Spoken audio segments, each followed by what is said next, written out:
Many thanks for staying with us. I'm Ernest Minu to the details now. The minority in Parliament is demanding accountability on the operations of Frontier Healthcare Services following the review of COVID-19 restrictions by government. President Akufo-Addo, in an address Sunday evening, announced that fully vaccinated travelers into Ghana will no longer need a PCR test to allow them entry into the country through the KIA. Now, and they'll also not need to have a test at the airport upon arrival. Whilst welcoming this decision, the ranking member on the Health Committee of Parliament tells Joy News it is now time for government to fully render accounts on how much has been generated through the operations of Frontiers. Kwabena Mintah Kanda, however, wants the company to cease operations immediately.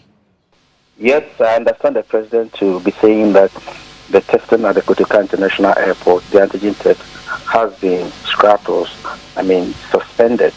But there are few clarifications that must be made. Yes, I agree that anybody entering Ghana or leaving Ghana must be vaccinated. And so if you are not vaccinated, you should be tested. But I don't think it should be Frontier Healthcare. In any case, they don't do PCR tests. It's antigen tests they were doing. And so if there's going to be any test at all, I think that it shouldn't be Frontier Healthcare. The reason is simple, that they have duped the country enough, because there's nowhere in the world that antigen tests cost $150 or $50. There's nowhere in the world. It is too exorbitant.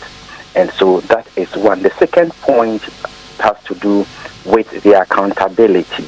How much have they made since their operation? How much is going to government?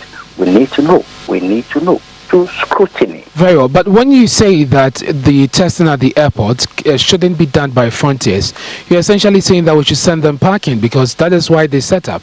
And the president indicated that they did that at their own cost. So if we send them out of the place, who should and at what cost? When I heard the president trying to defend the Frontier Healthcare, I was so sad, and it was rather unfortunate to say the least. I heard the president say that they built the infrastructure there themselves at their own cost and all what have you. Yes, those mobile equipment, simple equipment that is used in testing the COVID or doing the antigen test, yes, they brought them. But the infrastructure was already there. If you go to the Kotoka International Airport, if you have ever gone to them before, they are in a structure that in fact is part of the Terminal 3, solely partitioning that they have done. So they haven't built anything at the Kotoka International Airport.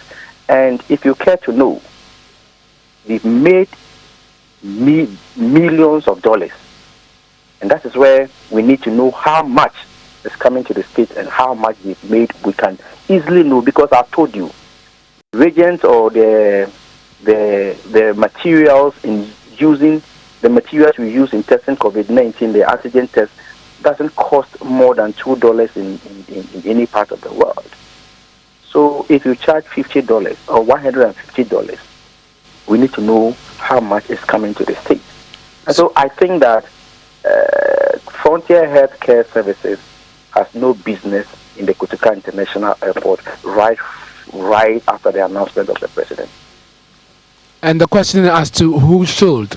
So there we have a number of, in fact, the initial stage, the question was even, why not Noguchi? Because when this pandemic broke out, it was Noguchi, KCCR who were at the forefront of the testing.